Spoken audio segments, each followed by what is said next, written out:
Hello welcome to Reva's arts. இப்போ வந்து நான் மெமரி வயர் எடுத்து வச்சுருக்கேன். இதை யூஸ் பண்ணி சிம்பிளாக ஒரு பிரேஸ்லெட் எப்படி பண்ணுறதுன்னு பார்க்கலாம். இப்போ இந்த வயர்லேருந்து ஒரு ஃபுல் ரவுண்ட் வர மாதிரி வச்சுட்டு நான் ஒரு பிளேயர் யூஸ் பண்ணி கட் பண்ணிட்டேன். இப்போ நம்ம கட் பண்ணி வச்சுருக்கோம்ல, இந்த வயரில் ஒரு சைடில் மட்டும் ஒரு லூப் ஒன்று நான் க்ரியேட் பண்ணியிருக்கேன். நம்ம பீட்ஸ் கோர்க்கும்போது ஒரு சைடாக நம்ம கோர்த்துட்ருப்போம், இன்னொரு சைடாக இந்த பீட்ஸ் வந்து வெளியில் வராமல் இருக்கிறதுக்காகவும், அதுக்கப்புறம் இந்த பிரேஸ்லெட்டை கம்ப்ளீட் பண்ணதுக்கப்புறம் ஹூக் கோர்க்கிறதுக்காகவும் இந்த லூப் வந்து நம்மளுக்கு யூஸ்ஃபுல்லாக இருக்கும்.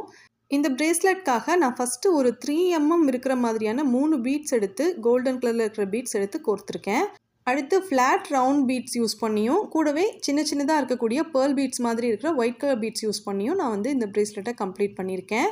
இந்த பிரேஸ்லெட் செய்கிறதுக்கு ஸ்டார்ட் பண்ணும்போது ஒரு லூப் க்ரியேட் பண்ண மாதிரி இந்த பீட்ஸ்லாம் கோர்த்து முடிச்சதுக்கப்புறம் மறுபடியும் ஒரு லூப் ஒன்று க்ரியேட் பண்ணிவிட்டு அதில் அட்ஜஸ்டபிள் ஹூக் அட்டாச் பண்ணிவிட்டு இதை நான் கம்ப்ளீட் பண்ணிட்டேன். இந்த பிரேஸ்லெட் பிடிச்சிருந்தா வீடியோக்கு லைக் பண்ணி ஷேர் பண்ணுங்கள். தேங்க்யூ.